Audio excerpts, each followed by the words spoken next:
In this video, we're going to set up an additional bill to address for one of our customers. So I'm going to hit the applications drop down, go to the accounts receivable module and click into my customers. You'll obviously click into whichever customer you want to update, and I am going to update beside Burns Restaurant. So I'm going to click edit here.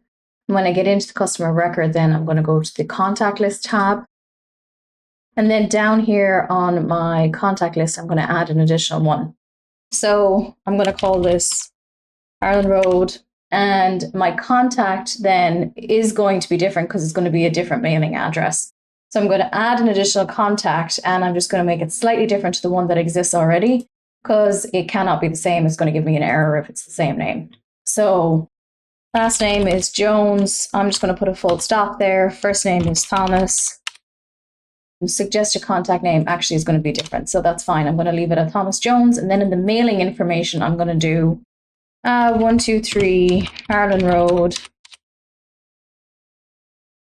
Arizona, which probably doesn't exist, but that doesn't matter. Okay, so now I have my contact set up there, Thomas Jones, Harlan Road, and I can choose if I want to change my bill to contact to the Harlan Road address now, or I can leave it as it is.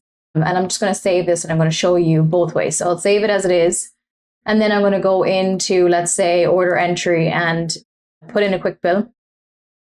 And that was Burns Restaurant, I think, right? Burns Restaurant. And my bill to comes up as my regular Thomas Jones, which is 3800 Southeast 22nd Ave.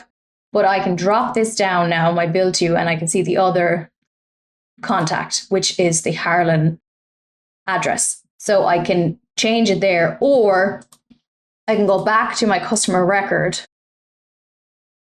go to Burns Restaurant, edit, and let's say I'm going to be using the Harlan Road address from bill to all the time, or most often. I can edit this and I can select the Harlan Road, save that, and now when I go back into my quick bill, if I select my customer Burns Restaurant, it's going to automatically fill in the bill to with my Harlan Road address. So that's the steps that you would take to update or add an additional bill to address. And then, you can still, even if you have it set with the Harlan Road one, you can drop that down and you can change it if you need to.